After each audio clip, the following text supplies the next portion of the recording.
I know the extent of disaster. I know, but the mounting an operation of this size and magnitude requires time to build up. There has been a great deal of criticism, President, about... Well, I can't help people criticizing. The point is, my government and my people are at it the whole time. My job is to get on with the work and forget the criticism. Are you happy, sir, that enough is being done? I'm satisfied and I'm going to satisfy myself more. If I'm not satisfied on this score, I shall then do something about it. But so far, they are doing their damnedest.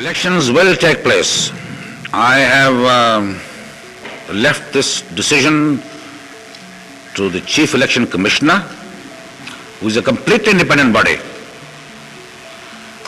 He has come out here to assess the situation of the cyclone-affected areas.